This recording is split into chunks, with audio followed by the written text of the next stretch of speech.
Honeybee stories. ഒരിക്കൽ ഒരു മനോഹരമായ കാട്ടിൽ ഒരു കുടുംബ ആനകൾ താമസിച്ചിരുന്നു.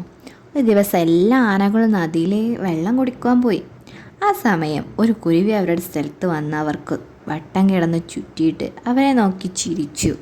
ആനക്കുഞ്ഞ് കുരുവിയോട് ചോദിച്ചു, എന്താ കുരുവി, നീ എന്താ ഞങ്ങൾക്ക് ചുറ്റും കിടന്ന് പറക്കുന്നത്? കുരുവി പറഞ്ഞു, നീ എൻ്റെ കൂട്ടുകാരനാകുമോ? ആനക്കുഞ്ഞ് ചിരിച്ചു, നീയുമായിട്ട് കൂട്ടുകൂടാനോ? ഹ ഹ ഹ ഹ, നമുക്ക് രണ്ടാൾക്കും ഒരിക്കലും കൂട്ടുകൂടുവാൻ പറ്റില്ല. അതെന്താ പറ്റാത്തേ? കുരുവി ചോദിച്ചു. ആനക്കുഞ്ഞ് പറഞ്ഞു, കാരണം ഞാൻ നിന്നേക്കാൾ പൊക്കമുള്ളതാണ്. എനിക്ക് നീളമുള്ള തുമ്പിക്കൈകളുണ്ട്, പിന്നെ വലിയ ചെവികളും. അതുകൊണ്ട് നമ്മൾ ഒട്ടും ചേർച്ചയുള്ളവരല്ല. അതിനാൽ കൂട്ടുകാരാവാൻ പറ്റത്തുമില്ല. ഇവിടെ നിന്ന് പൊക്കോളൂ. ആ കുരുവി ഇതെല്ലാം കേട്ടിട്ട് അവിടെ നിന്ന് പറന്നുപോയി. ആ കുട്ടിയാന തൻ്റെ കുടുംബത്തോടൊപ്പം നടന്നുപോയി.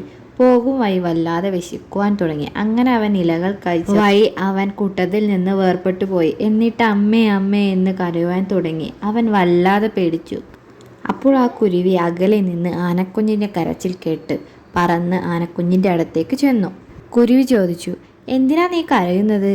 ആനക്കുഞ്ഞ് പറഞ്ഞു, എൻ്റെ വഴി തെറ്റി, എനിക്ക് എൻ്റെ വഴി കണ്ടെത്തുവാൻ സാധിക്കുന്നില്ല. അയ്യോ, നീ ഇവിടെ തന്നെ നിൽക്കൂ. ഞാൻ പറന്നുപോയി നിന്റെ കുടുംബം എവിടെയാ നിൽക്കുന്നതെന്ന് കണ്ടുപിടിച്ചിട്ട് പെട്ടെന്ന് വരാം. കുരുവി പറന്നുപോയി തൻ്റെ എല്ലാ കൂട്ടുകാരെയും വിളിച്ചുകൊണ്ട് ആ ആനക്കുട്ടിയുടെ കുടുംബത്തെ കണ്ടെത്തുവാൻ പറന്നു നടന്നു. അവരെല്ലാവരും പറന്നു നടന്ന് ആനക്കുഞ്ഞിൻ്റെ കുടുംബത്തെ കണ്ടെത്തി. അങ്ങനെ ആ കുരുവി തിരിച്ചു വന്ന് ആനക്കുട്ടിയോട് തൻ്റെ കുടുംബത്തെ കണ്ടെത്തിയ കാര്യം അവനെ അറിയിച്ചു.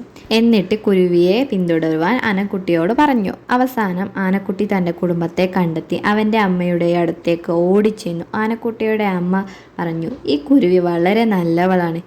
എപ്പോൾ തൻ്റെ കൂട്ടുകാരനൊരാവശ്യം വന്നോ അപ്പോൾ ഓടി വന്ന് സഹായിക്കും. ഈ കുരുവിയുമായുള്ള കൂട്ടുകെട്ട് നിനക്ക് വളരെ നല്ലതാണ്. കൂട്ടുകാരൻ ഒരേപോലെ ആവണമെന്നില്ല. ഒരു നല്ല മനസ്സും സ്വഭാവവും ഉണ്ടെങ്കിൽ അത് ധാരാളമാണ്. ആനക്കുഞ്ഞിന് അന്നത്തോടെ കൂട്ടുകെട്ടിൻ്റെ വില മനസ്സിലായി. അങ്ങനെ ആനക്കുട്ടിയും കുരുവിയും നല്ല കൂട്ടുകാരാവുകയും ചെയ്തു.